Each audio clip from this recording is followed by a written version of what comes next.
제가 여러분에게 드리는 말씀이 여러분의 삶에서, 현실에서 아무 도움도 안 되고 또 유익도 없고 위로도 안 된다면 제가 오늘 여러분에게 드리는 말씀은 다끝이 되는 겁니다.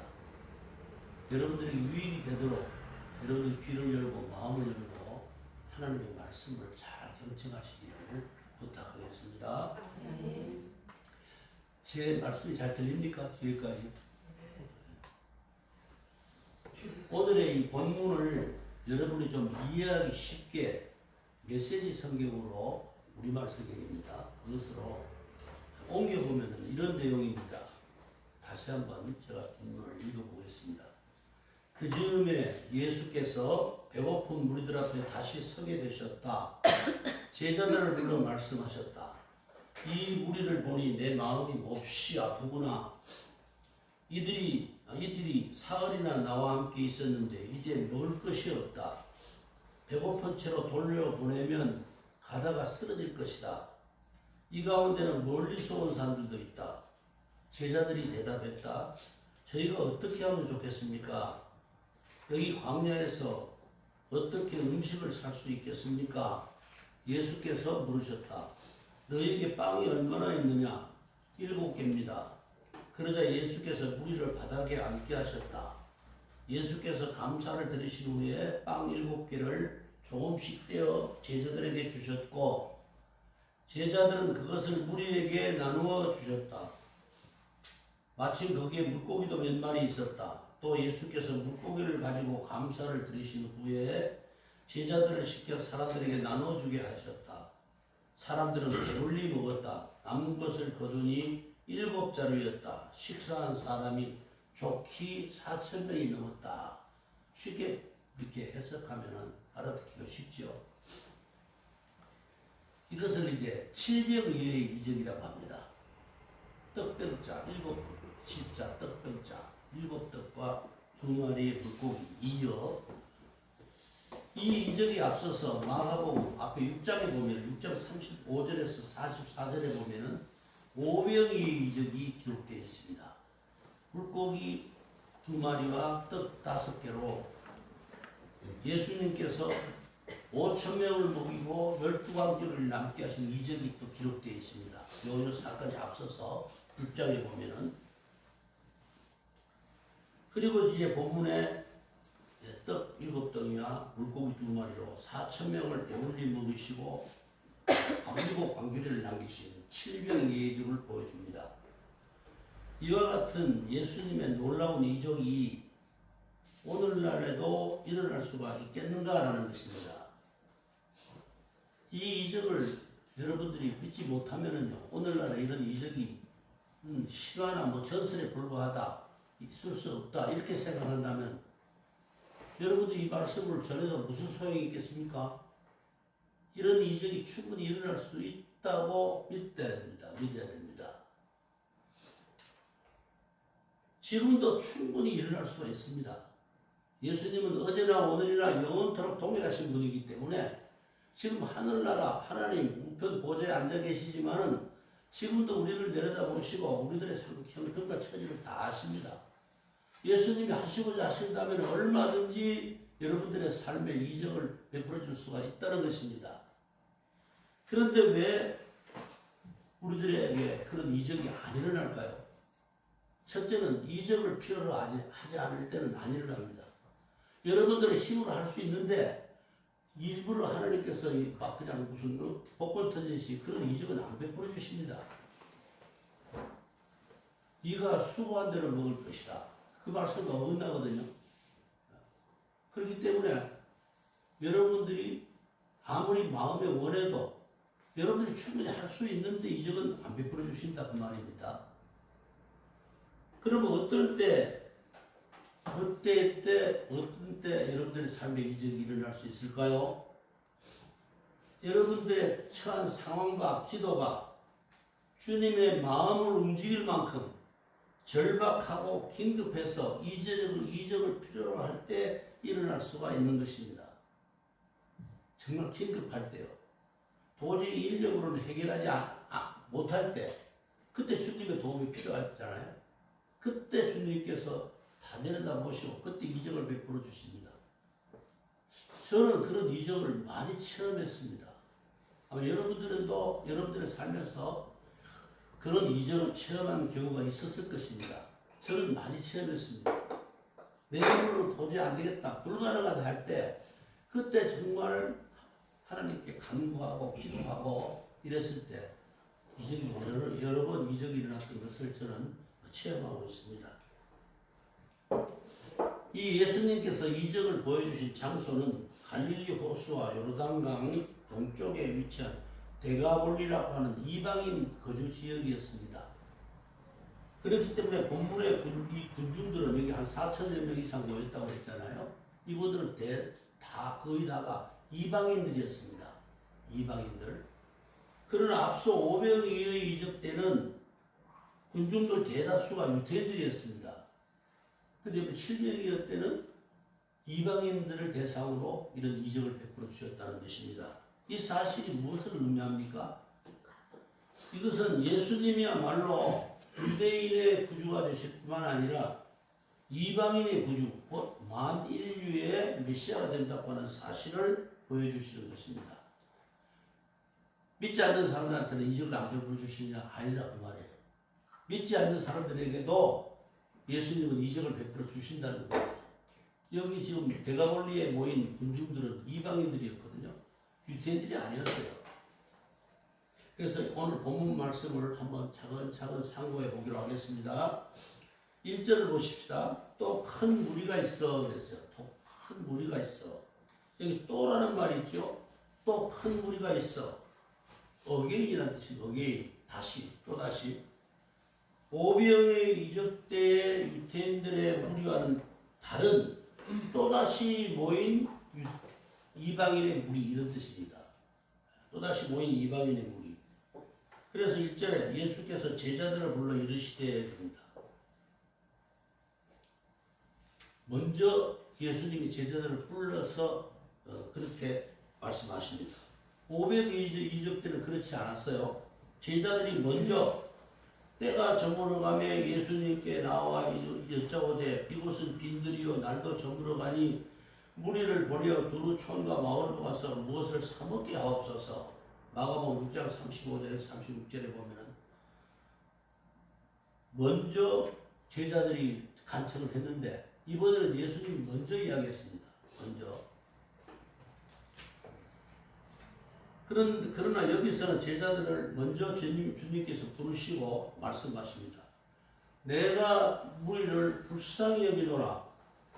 그들이 나와 함께 있은 지 이미 사흘이 지났으나 먹을 것이 없도다. 만일 내가 그들을 굶겨 집으로 보내면 기진하리라. 그 중에는 멀리서 온 사람들도 있느니라. 2절 3절에 이렇게 말씀하십니다. 내가 무리를 불쌍히 여기노라. 하나님의 아들께서 이 굶주림에 시달리는 백성들을 보고 내가 이 무리를 불쌍히 여기노라. 이 구절을 원어적으로 공부를 해보니까요. 주님의 심장 깊은 곳에서부터 끓어오르는 긍휼한 마음과 긍휼히 여기는 마음과 동정심으로라는 그런 의미입니다. 정말 끓어오르는 동정심. 예수님이 참을 수 없을 만큼 끓어오르는 동정심으로 또 정말 사랑의 마음이죠. 또 그런 마음으로 불쌍히 여겼다는 겁니다. 이것은 죄인들을 불쌍히 여기시어 장차 자기 몸을 십자가의 대속의 제물로 내어주실 예수님의 애끓는 심정을 간접적으로 표현한 말씀이기도 합니다. 주석에 보면 그렇게 토를 달아놨어요. 오병이의 이적 때는 우리들을 보시면서 목자 없는 양 같음을 인하여 불쌍히 여기사 그랬어요. 마가복음 6장 34절에. 지금 불쌍히 여기는 마음이 달라요. 5병이의 이적 때와 7병이의 이적 때가 다릅니다. 의미가. 불쌍히 여기는 마음이. 첫 번째 5병이의 이적 때는 목자 없는 양 같음으로 인하여 불쌍히 여기사 그러셨거든요. 목자 없는 양 같다. 말하자면은요, 유태인 무리들이 메시아를 기다렸잖아요. 근데 메시아를, 배망하던 메시아를 만나지 못하니까 정처 없이 누가 여기서 외치면 몰려가고, 누가 저기서 외치고 몰려가고 이랬어요. 그것을 정처 없이 몰려가는 이유가 저들에게 참된 목자가 없었기 때문이라, 그런 것을 아시고 탄식하는 말씀이었습니다. 오병이어 때는. 오병이어 때와 칠병이어 때를 제가 비교해서 그렇게 말씀을 드리는 것입니다. 아마 여러분들은 오병이어 이전에 대한 설교 말씀 많이 들었을 것입니다. 근데 칠병이어에 대해서는 지금 처음 듣는 분들도 많이 계실 거예요. 그렇기 때문에 오병이어 때는 복지 않는 양같음을 인하여 불쌍히 여겼다. 이 말씀은 영적 측면에서 보신 말씀입니다. 영적인 측면에서. 그런데 본문에서는 무리들이 사흘 동안이나 예수님을 따라다녔지만은 먹을 것이 없어서 굶주렸다는 사실을 아시고 탄식하신 것입니다. 그러니까 육체적이고 물리적인 것 다릅니다. 영적인 것을 불쌍히 여기셨고 오병이어 때는, 이 칠병이어 때는 물질적이고 또 현실적인 것, 이것을 불쌍히 여겼다. 바로 그런 뜻이 됩니다. 오늘날에는 어떻습니까? 많은 사람들이 지금도 주님을 따르면서 가난과 결핍된 삶에서 벗어나지 못하고 있습니다. 우리들도 예수님을 믿잖아요. 여기 무리들처럼, 유태인이나 여기 이방인 무리들처럼 그렇게 열심히 주님을 따라다녀요. 열심으로 섬기고 교회 열심히 나오고, 그런데 힘든 분들이 많잖아요. 그럼 여러분들한테 뭐가 생깁니까? 의문이 생기고 원망이 생길 수 있어요. 근데 이렇게 주님을 열심히 믿는데 왜 이렇게 내 삶은 가난한가? 왜 이렇게 결핍된 삶을 살아야 하는가? 안타까울 수도 있고 또 신앙에 의심이 생길 수도 있을 것입니다. 당연히. 그렇기 때문에 하나님 우편보좌에 계신 예수님은 지금도 조금도 다름이 없이 심장 깊은 곳에서부터 끓어오르는 긍휼의 마음으로 고난 중에 있는 성도들을 내려다 보신다는 사실을 여러분들이 아셔야 합니다. 주님 모른 척 하시는 거 아니에요. 지금도 다 보고 계신다는 것입니다. 그래서 주님은 우리의 배고픔도 아시고 가난함도 아픔도 슬픔도 고난도 다 아십니다.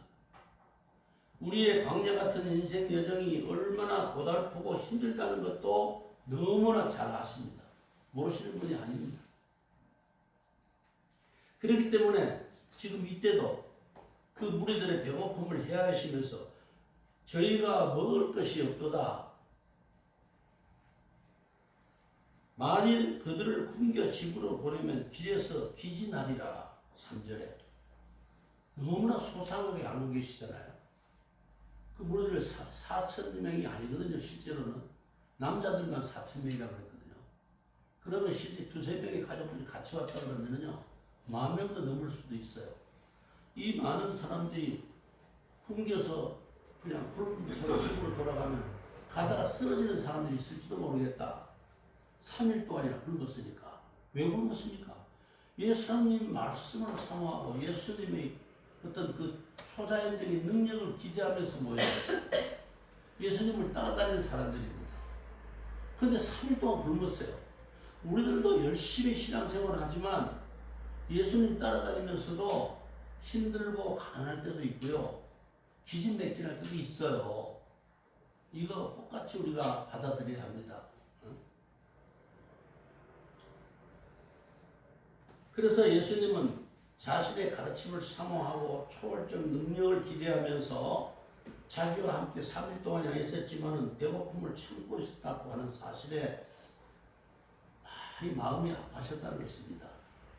그래서 불쌍히 여기노라 이렇게 말씀하십니다. 다 안다 그 말씀입니다. 내가 너희를 불쌍히 여긴다.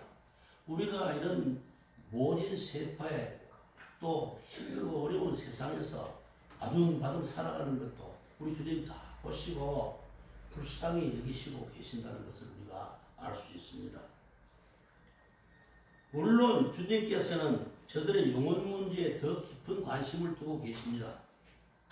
하지만은 또 한편으로는 저들이 굶주림으로 인해서 육체적으로 기진맥진에 있다는 사실을 없이 안타까워하시면서 염려하셨다는 것입니다. 그렇습니다. 우리 예수님의 관심은 우리들의 영혼 문제에만 국한되어 있는 것이 아닙니다. 우리는 뭐 예수 믿고 이렇게 구원하지만 구원 문제에만 예수님의 관심이 초점이 맞춰져 있는 게 아니에요. 우리들의 삶의 육신적인, 물질적인 모든 환경 문제에 대해서도 폭넓은 관심을 기울이고 계신다는 것을 이 본문을 통해서 알 수가 있는 것입니다. 우리들의 가난함도 아십니다. 병듦도 아시고 외로움도 아시고 낙심도 아시고 절망감도 속속들이 다 알고 계시는 분이라는 겁니다. 전지전능하신 분이십니다. 만일 내가 그들을 굶겨 집으로 보내면 길에서 기진하리라. 그 다음에 그 중에는 멀리서 온 자도 있느니라. 3절에 보면 멀리서 온 자도 있느니라. 마치 자상한 어머니와 같이 저들의 배고픔과 몸의 연약함까지도 염려하고 계시지 않습니까? 예수님께서. 더군다나 멀리서 온 자도 있느니라 이렇게 말씀하십니다. 그 많은 사람들 중에 멀리서 온 사람들이 있는 것까지도 다 알고 계십니다. 우리 예수님은 자기를 따르는 자를 절대로 외면하거나 모른 척 하시는 분이 아닙니다. 다 아신다는 겁니다. 멀리서 온 사람까지 다 알고 있다는 거예요. 멀리서 온 자도 있느니라. 갈릴리 호수 건너편에 두론과 시돈 지방에 멀리서 온 이방인들까지도 지금 이 무리들 속에 섞여 있다고 하는 것을 다 알고 계셨다는 것입니다. 그러니까 지금도 주님께서는 여러분이 주님의 은혜를 사모해서 멀리서 여기까지 오고 여러 가지의 형편과 처지가 많이 나오기 힘든 것을 다 아신다는 거예요. 다 아신다는 거예요. 멀리서 나도 여기 있느니라 다 알고 계시잖아요. 저는 파주에서 오는데 멀어요. 차를 타고 40분을 와야 돼요. 다 아세요, 주님. 예수님의 세계는 복음 선포와 가르침과 치유 그리고 가난과 질병으로 고통받는 사람들에 대한 연민, 자비심, 동정심과도 모두 연결되어 있습니다. 다시 말하면 예수님의 세계는 수고하고 무거운 짐진 인생들을 그 억눌림으로부터 해방시키는 구원 사역을 모두 포함하고 있다는 것입니다. 다 포함하고 있습니다. 영적인 것뿐만 아니라 물질적인 것까지도 육신적인 것까지도 다 포함하고 있습니다. 그래서 예수님이 사역 중에 보면 병 고침을 많이 하시잖아요. 병든 자 다 그 고통을 아시니까 병든 자 다 고쳐주셨고 영적으로 눌린 자들, 귀신 들린 자들 얼마나 많이 고쳐주셨어요. 귀신자도 고쳐주시고 병든 자도 다 낫게 하시고 또 이렇게 오늘 이적을 베풀어서 배고픈 사람들 다 배불리 먹게 해주십니다. 영적인 것, 육신적인 것, 물리적인 것 다 모두 다 포함해서 구원 사역이 포함되어 있다는 겁니다. 너무 영혼 구원에만 우리 교회의 목적이 있는 것이 아닙니다. 예수님의 그런 목적이 거기에만 있는 거 아니에요. 여러분들이 필요하는 것들 다 하시고 필요하면 다 채워주실 수 있는 분이세요. 예수님이 하시고자 하시면 못하실 일이 없으신 분이에요. 왜? 하나님의 아들이시잖아요. 말씀으로 세상을 창조하신 분이에요. 그분이 하시고자 하는데 뭘 못하실 일이 있어요? 그분이 뭐 살아계시는 하나님이시지 지금 뭐 우리 눈에 안 보인다고 안 보이니까 뭐 돌아가신 분입니까? 아니잖아요. 현재도 살아계신 하나님이다. 바로 그 말입니다.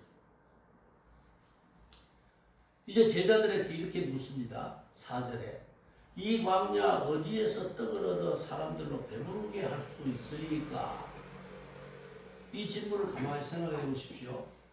광야 같은 세상에서 가난과 결핍된 삶으로 고난받는 모든 사람들의 관심사일 것입니다. 이 질문이 이 광야 어디에서 떡을 얻어 이 사람들을 배부르게 할 수 있으니까 어디에서 좋은 직업을 만나서 좋은 직장을 가서 봉급을 좀 많이 받고 잘 살 수 있겠습니까? 뭐가 달라요?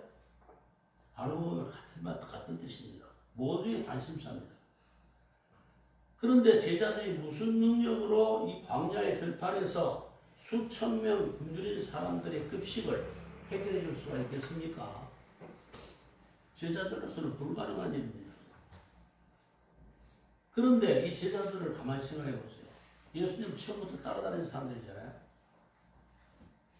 바로 얼마 전에 마가복음 6장에서 얼마 전에 주님의 경이적인 능력에 의해서 5천 명을 먹이고도 12광주리가 남은 그 기적의 현장을 직접 목격하고 체험한 사람들 아닙니까? 이 제자들은. 그런 사람들이잖아요.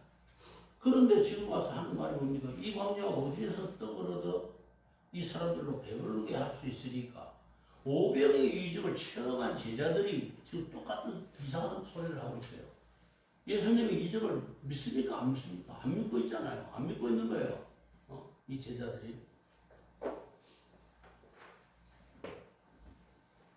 다 이적을 체험하고도 예수님의 능력을 다 눈으로 보고 목격하고도 또 체험하고도 좀 딴점 피고 있어요. 모른 척하고 있다 이 말이에요.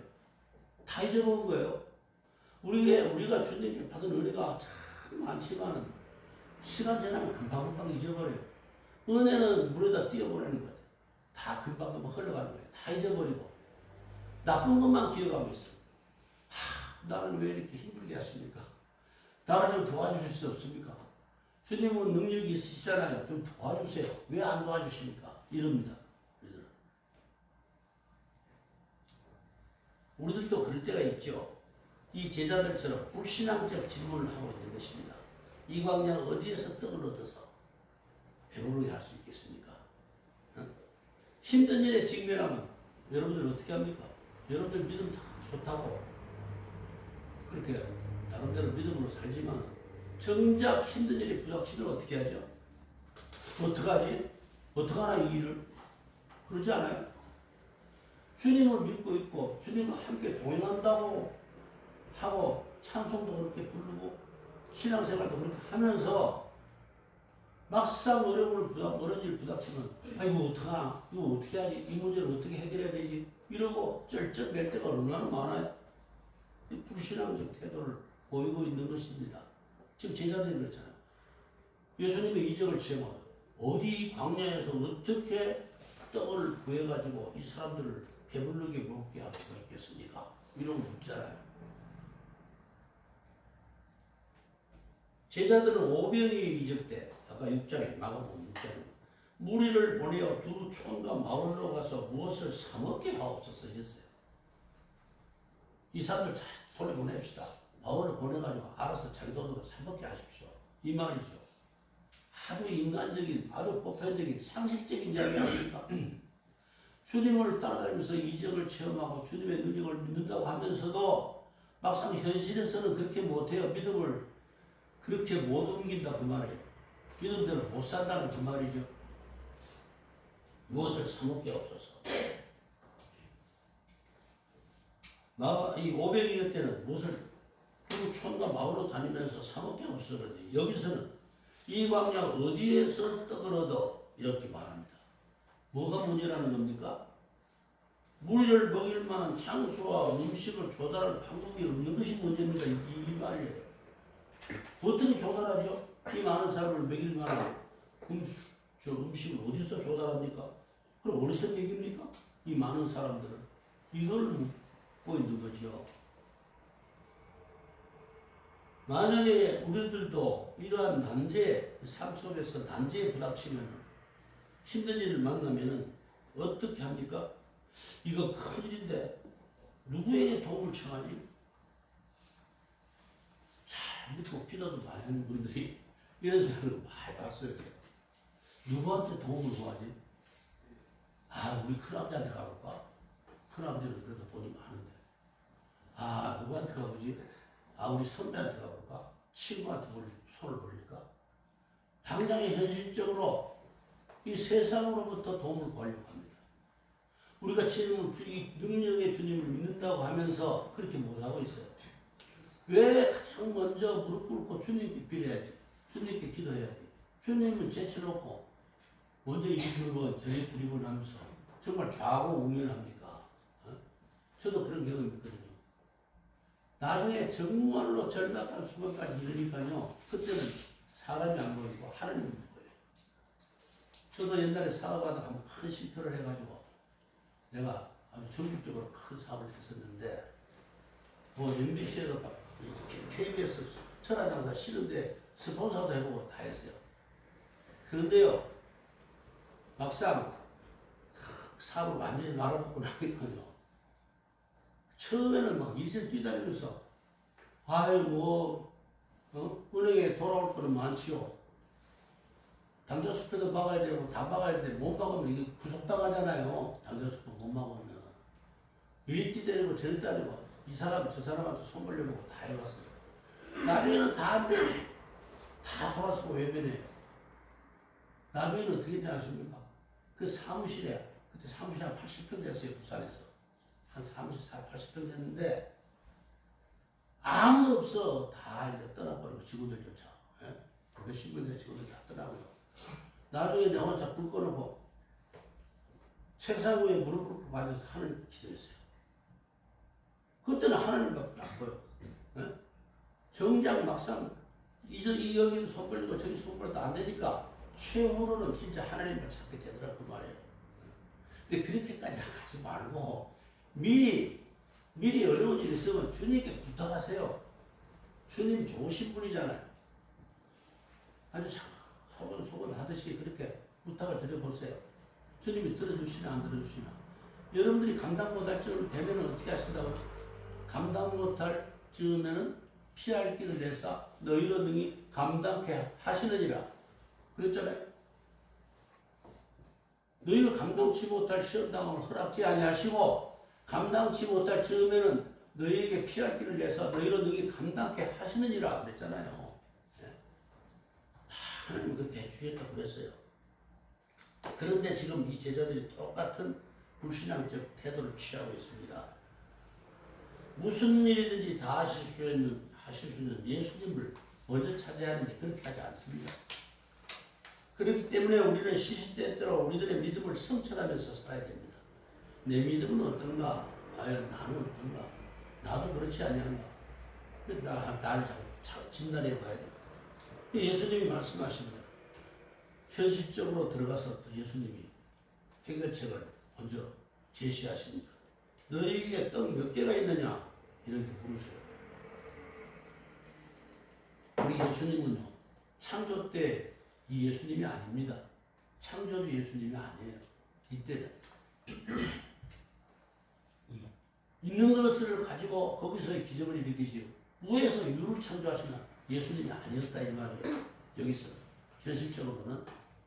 그러니까 너희가 떡 몇 개가 있느냐? 있는 거 가지고 기적을 일으키세요. 오병이어 때도 그랬어요. 너희가 먹을 것이 뭐가 있느냐? 그 소년이 가지고 있던 떡덩어리 5개와 물고기 2마리가 있습니다. 물고기, 말린 물고기, 작은 생선, 멸치 같은 거. 그거 2마리 있습니다. 그러니까 있는 것을 가지고 축사하시고 거기서 이적을 일으키셨어요. 있는 것, 여러분들이 가지고 있는 것에서도 이적을 일으키신다 이 말이에요. 현실적으로 지금 얼마든지 그렇게 일으키신 거지.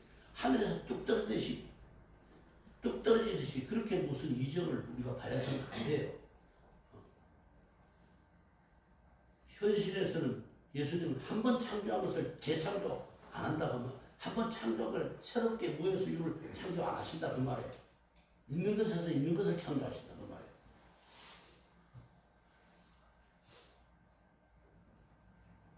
예수께서 무리를 묘하여 땅에 앉게 하시고 떡 7개를 가지고 축사하시사 떼어 제자들에게 주어 나누어 주게 하시니 제자들이 무리에게 나누어 주다. 6절에 사흘 동안 굶주렸던 그 무리들이 먹을 것을 보면 어떨까요? 먹을 걸 보면 무질서하고 혼란스럽게 몰려들어서 아마 배식조차 하기 어려웠을 것입니다. 그 몇만 명에 가까운 사람들이 남자들만 4천 명인데 여기서는. 아, 먹을 것이 지금 준다고 하는 게 어떻겠어요? 나 6.25 때 그 피난 때 봐요. 미국에서 뭐 좀 불쌍한 사람들 갈라준다고 그럴 때 사람들이 그런 때같이 몰려요. 막 앞서서 남이 받아가는 것까지 빼들어가고 막 그런 걸 봤거든요. 꼭 그 꼴나는 거죠. 여기도 마찬가지입니다. 무질서하고 혼란스럽게 그렇게 몰려들어서 배식조차 하기가 어려웠을 것입니다.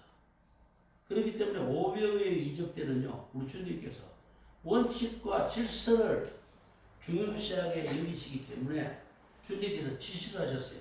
푸른 잔디에 50명씩, 100명씩 딱 이렇게 구분해서 앉게 해서 질서와 원칙을 중요시한다고 말해요. 우리 예수님은. 무질서는 예수님이 아니에요. 우리 교회에서나 여러분들의 삶 속에서도 무질서한 어떤 그 원칙을 깨는 그런 요구는 주님께 드려서는 안 됩니다.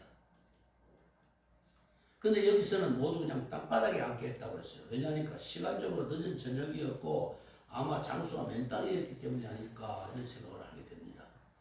떡 7개를 가져다 축사하시고 떼어 제자들에게 나눠주게 하시니 이제 6절에 여기서 축사하다라는 말씀이 있어요.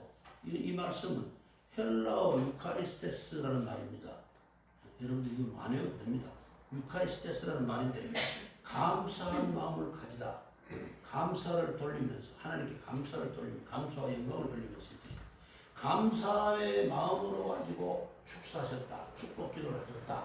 그런 뜻입니다.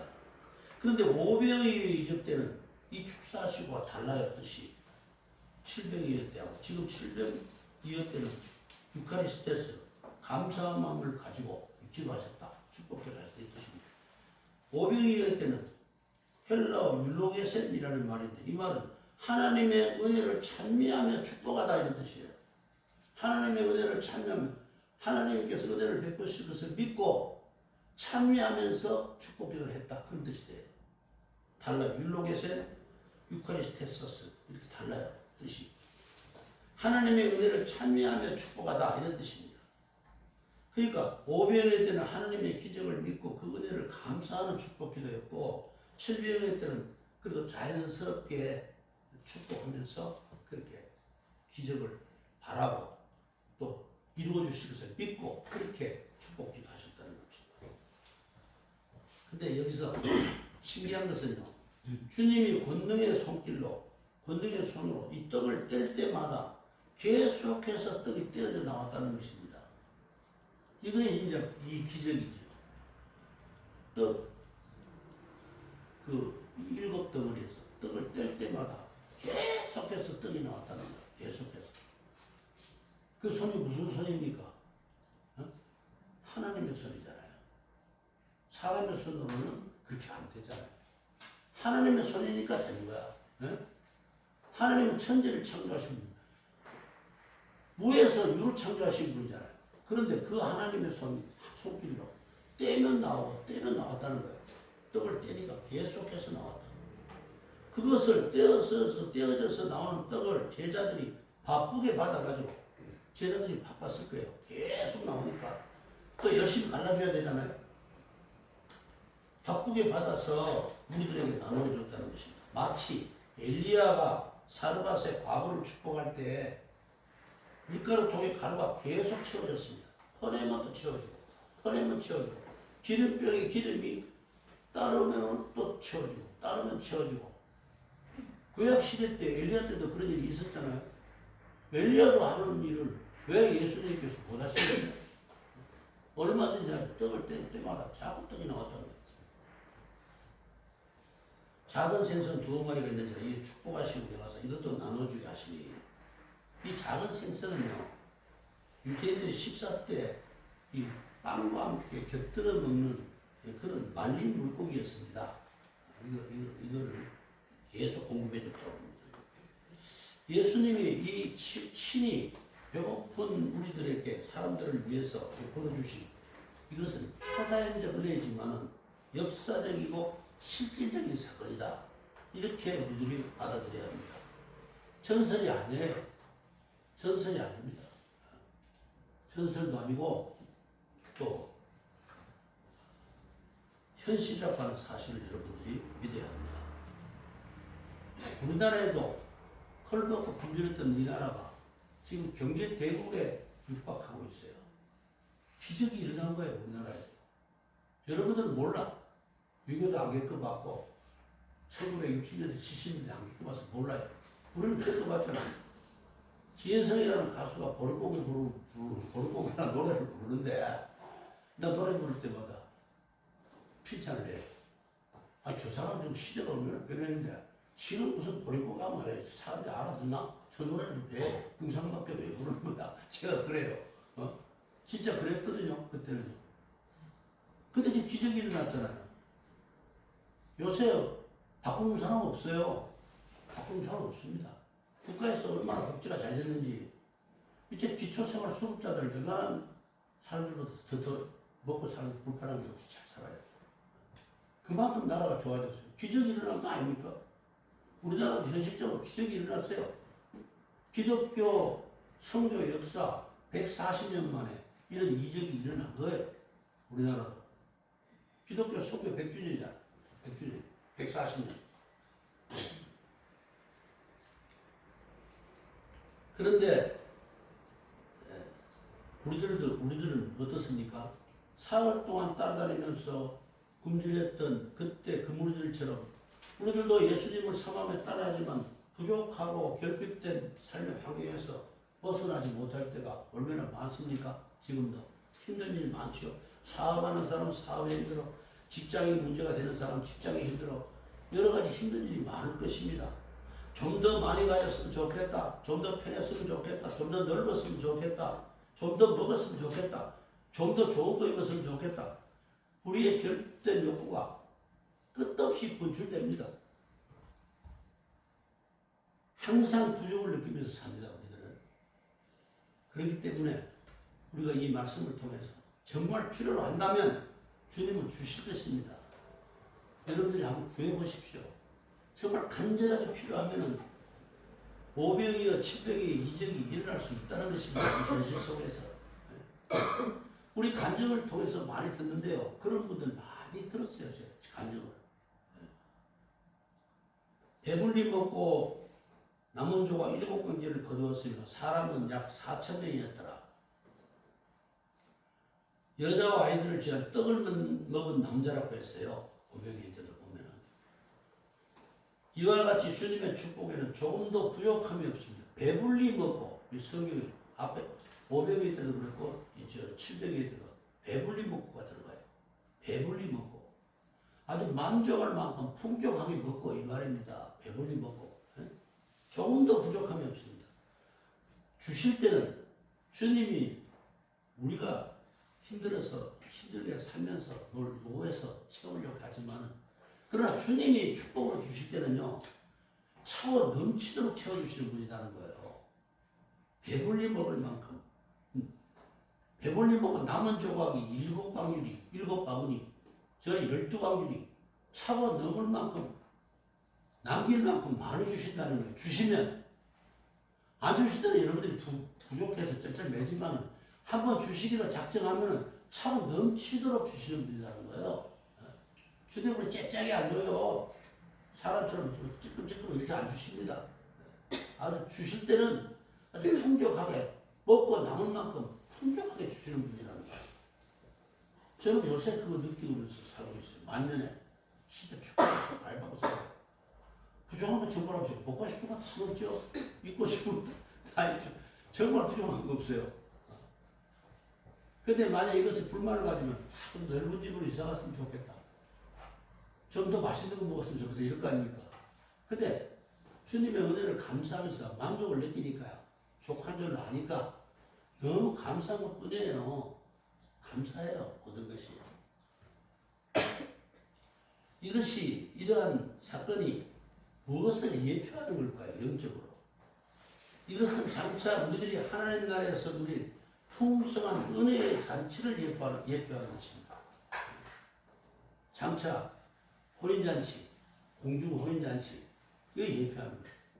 풍성한, 아주 풍요한 그런 잔치를 천국에서 우리가 누릴 것을 예표하는 사건이다. 우리가 그렇게 해석할 수 있습니다. 이스라엘 백성들이 광야 때는 어땠죠? 하늘에 만나를 보내주셨는데 정말로 하루만 보냈어요. 하루만. 그렇죠? 하루만 딱 보냈어요. 만나. 하늘에서 만나를 그 광야 생활할 때는 하루만 딱 일용할 양식만 보냈어요. 어떤 사람들이 욕심을 내가지고 더 많이 끌어모아서 만나를 끌어모아서 어떻게 됐다고요? 금방 썩었어요. 썩었어요. 하나님이 광야 생활할 때는 그렇게 보내시던 분인데 은혜 시대에 오면 하나님 축복을 주시기로 작정하고 주시면은 차고 넘치도록 배불리 만족할 만큼 충분하게 주신다는 거예요.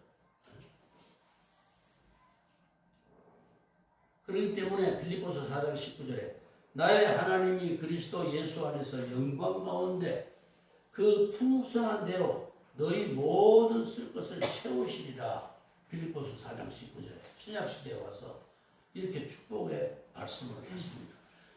나의 하나님이 그리스도 예수 안에서 영광 가운데 그 풍성한 대로 너희 모든 쓸 것을 채우시리라. 예수님 잘 믿으면요 이런 축복 받습니다. 잘 믿는 축복 받습니다. 여러분들도 한번 여러분들의 삶을 되돌아보십시오. 어려울 때도 많았을 것인데 지나고 보면은 이제는 부족함이 없을 만큼 다 채워졌구나 하는 것을 깨달을 때가 옵니다. 오늘 주님의 놀라운 능력과 풍성한 은혜의 축복을 상고해 봤습니다. 지금도 주님께서는 우리들의 척박하고 결핍된 삶의 환경을 너무나도 잘 알고 계십니다. 대가 원리의 이방인들에게 베푸셨던 주님의 이 무한대한 능력과 풍성한 은혜가 우리들의 삶에도 축복으로 임하기를 우리가 기도합시다. 달라고 그래야 돼요. 구하라 그러면 주실 것이요. 찾으라 찾을 것이요. 문을 두드리라 그러면 열릴 것입니다. 주님 말씀하는 대로 해야 돼요. 우리들도 주님의 말씀과 능력을 의지하면서 주님을 가까이 모시고 섬기면서 반드시 그렇게 따른다면은 풍요한 이적의 축복을 체험할 날이 올 것입니다. 네. 사랑하는 여러분께서 주님이 물붓듯이 부으시는 영육간의 축복이 충만하기를 축원합니다. 네. 기도합시다. 아버지 하나님 감사합니다. 참으로 힘들고 어려운 일도 많았지만 이제 주님께서 우리를 축복해 주셔서 먹을 것, 입을 것, 마실 것 아무 부족함이 없이 삶을 영위할 수 있도록 인도해 주심을 감사드립니다. 우리의 삶에도 부족한 것이 많이 있습니다. 우리 어려운 일을 겪는 우리 성도들도 많이 있습니다. 사랑하는 성도들, 저들의 간구에 주님께서 귀를 기울여 주시옵시고 저들의 기도를 들으시사 응답하여 주시옵소서. 차고 넘치도록 채워주시옵시고 부족함이 없고 항상 배부르도록 도와주시고 충만하게 채워주시고 또 이끌어주시기를 간절히 바라고 원합니다.